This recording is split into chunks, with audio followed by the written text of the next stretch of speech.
अभ्यास 2 मानक book dictation. Ready start. उपाध्यक्ष जी, यदि आधुनिक काल में विधानमंडलों का महत्व कुछ कम हो गया है तो उसका कारण यह है कि आधुनिक प्रशासन की समस्याएं अत्यंत जटिल हैं और विधानमंडल तथा विधायक इतने साधन संपन्न नहीं हैं कि विधान तथा नीति निर्माण की समस्याओं पर गहराई से विचार कर सके तथा प्रशासन की कारगर ढंग से निगरानी कर सके। विराम। इसलिए यह मांग सर्वथा उचित है कि सचिवालयों की सेवाओं को उपलब्ध कराने की व्यवस्था अनिवार्य रूप से सरकार की ओर से होना चाहिए। विराम। एक विधायक या संसद सदस्य से यह आशा करना कि वह अपने वेतन में से एक समर्थ व्यक्ति या विधि विशेषज्ञ का खर्चा वहन कर सके अव्यावहारिक है। विराम। विधान सभाओं और संसद के सचिवालयों पर सामूहिक रूप से प्रत्येक सदस्य का अधिकार होना चाहिए, चाहे वह शासक वर्ग का हो या विरोधी दल का। विराम।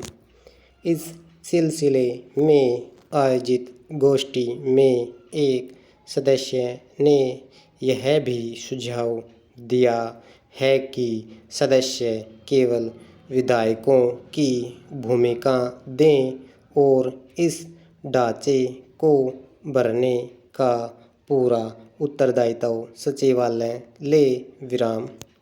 मगर सचिवालयों पर इतना निर्भर रहना भी कालांतर में निर्वाचित प्रतिनिधियों के अधिकारों को कम करना होगा।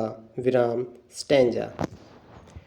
दूसरा महत्वपूर्ण प्रश्न है एक विधायक और विधान सभा के अध्यक्ष के संबंधों का है। विराम। इस दिशा में पिछले कई वर्षों में अनेक गलतफहमियां पैदा हो गई हैं। विराम। यद्यपि अध्यक्ष प्राय शासक वर्ग का ही एक सदस्य रहता है, फिर भी अध्यक्ष चुने जाने के बाद सामान्यतः उसका उत्तरदायित्व अपने दल के प्रति समाप्त होकर उस प्रतिनिधि सभा के प्रति हो जाता है जिसका नियमन करने के लिए उसे निर्वाचित किया हो। विराम। बदलते हुए राजनीतिक नक्शे के साथ यह जरूरी हो गया है कि विधानसभाओं और संसद में विभिन्न दलों की शक्ति में व्यापक परिवर्तन हो जाए। विराम। विरोधी दल अब उतने कमजोर नहीं रहे हैं कि उनकी अवहेलना की जा सके। विराम।